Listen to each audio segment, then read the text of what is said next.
ఒక గొప్ప యోధుడి జన్మ సమాజం తిరస్కరించిన సూర్యుని కుమారుడు. అది కుంతి దేవి యువతిగా ఉన్నప్పటి కాలం.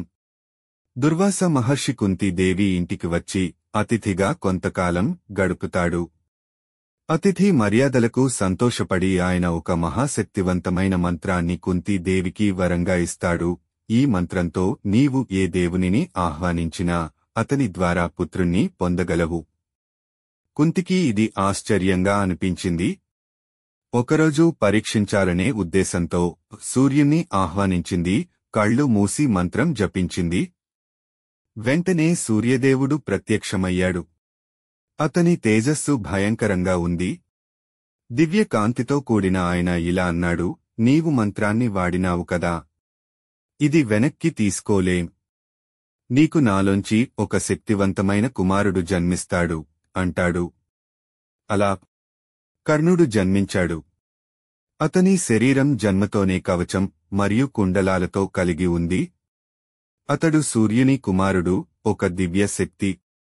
కాని కుంతికి పెళ్లి కాకముందే బిడ్డ పుట్టడం వల్ల సమాజం తనను చిన్నన చూస్తుందన్న భయంతో ఆ బిడ్డను ఆమె గంగా నదిలో ఓ చిన్న పెట్టెలో పెట్టి వదిలేసింది.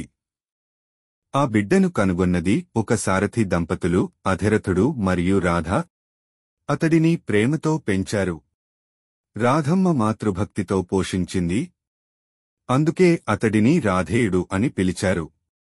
ఈ బిడ్డే కర్ణుడు. సమాజం జన్మ ఆధారంగా తిరస్కరించిన అతను ధైర్యం, దానగుణం, ధర్మం, ధనుర్విద్యలో మహారథుడిగా ఎదిగాడు.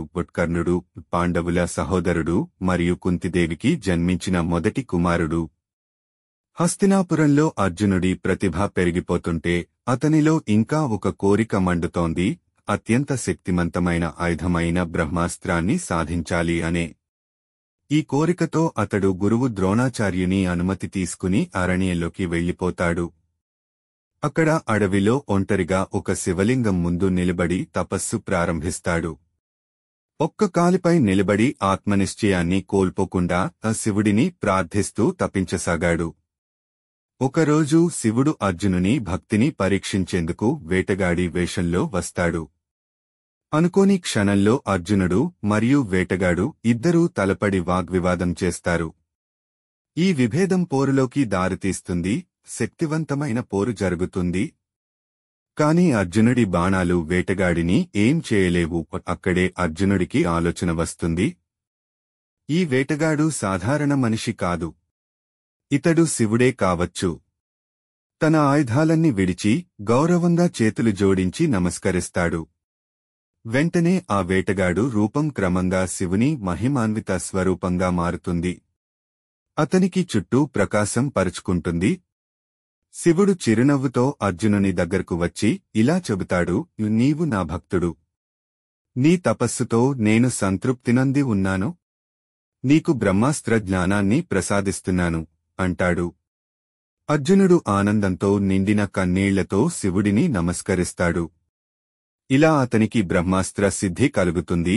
అది కేవలం శక్తికి కాదు, నమ్మకానికి, భక్తికి ఇచ్చిన ఫలితం.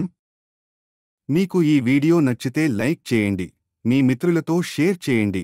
ఇంకా ఇటువంటి వీడియోల కోసం మా ఛానల్ను సబ్స్క్రైబ్ చేయండి. మీరు చూసినందుకు ధన్యవాదాలు.